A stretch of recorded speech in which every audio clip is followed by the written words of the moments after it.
You must have seen our list of anti-heroes. But in both Marvel and DC universes, there are characters who are neither anti-heroes nor outright villains. They are heroes, of course, but they are infamous because of their brutal nature. These are characters whose reputation is built purely on their sheer level of violence. And among them are some characters you might never have imagined to be this brutal.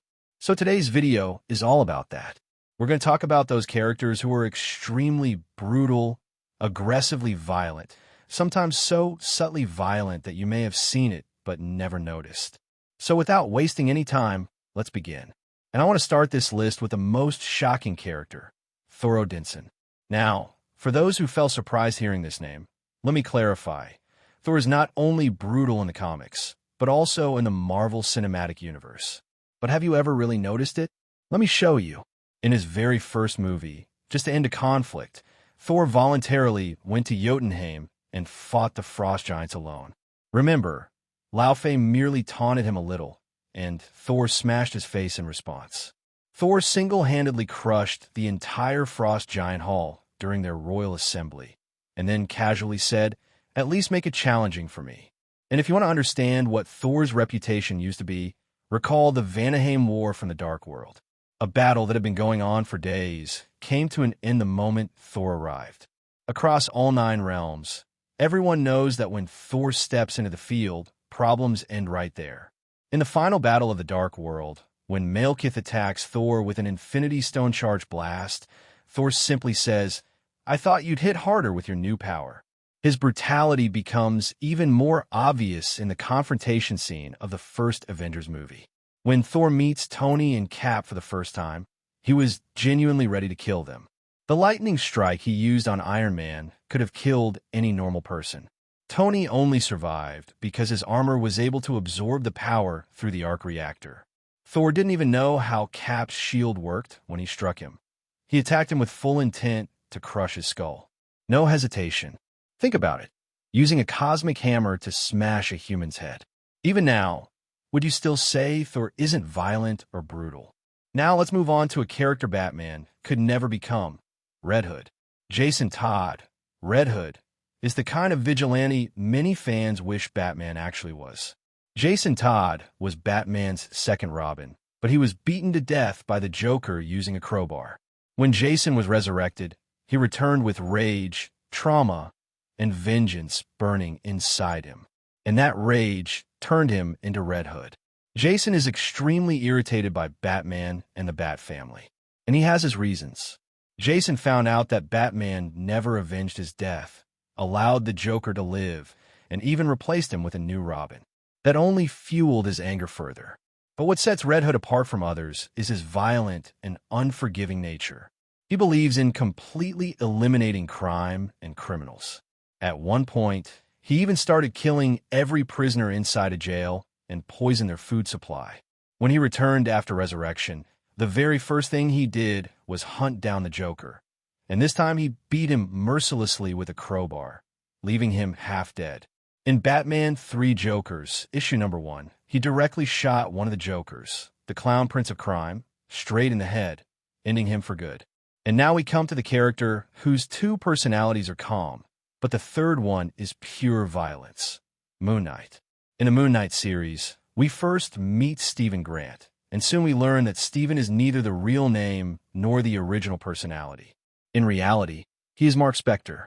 He was a U.S. Marine who later turned into a mercenary. And in the series, we were also shown another personality of Mark Spector, one that remained hidden throughout the season and only appeared at the end, Jake Lockley. This personality of Mark is violently different. You must have noticed it when Mark was attacked by Amit's followers in Egypt. Mark lost control for a moment, and when he regained consciousness, everyone around him was dead. That was the effect of Jake Lockley, the most brutal persona of Mark Spector. And remember, we still haven't seen Jake Lockley's full Moon Knight form. In the comics, Moon Knight's brutal side terrifies his enemies. Jake has no hesitation in inflicting severe pain, and in many cases, leaving his enemies half dead. Mark Spector may spare his opponents. Stephen Grant may avoid conflict altogether and let enemies go. But what happens when Jake Lockley steps in? Jake hunts down his enemies one by one. The way he killed Arthur Harrow, the same man Mark had originally spared. This is the danger of Moon Knight's third persona, one that nobody wants to provoke. Now, since we're talking about violent vigilantes, how can we forget Rorschach? We first saw Rorschach in action in Zack Snyder's Watchmen movie, and from his introduction alone, it was clear. He is an emotionless, morally extreme lunatic who cannot be convinced, stopped, or reasoned with. But this violent mindset was born much earlier. In his early days, during his very first case, he witnessed a horrifying example of human monstrosity, and from that moment, Rorschach believed only one method works against crime. Criminals deserve a dog's death. Rorschach hates criminals to such an extent that there is no hesitation and no remorse inside him. When he was arrested and thrown into prison, it was like a jackpot for him. Why would you put a man who despises criminals into a place full of criminals? And exactly what everyone feared happened. Rorschach began brutally slaughtering the most notorious criminals inside that prison one after another. His brutality was so extreme that there was only one way to stop him. He had to be killed. Next, let's talk about someone who is neither a vigilante nor a god, just a pure killing machine, Logan. For those who don't know, Logan is genuinely a good-hearted mutant, something even the greatest heroes agree on. But the moment he enters a fight, he becomes pure savagery. Logan is a walking havoc. Once he starts, he doesn't stop until everything in front of him is annihilated.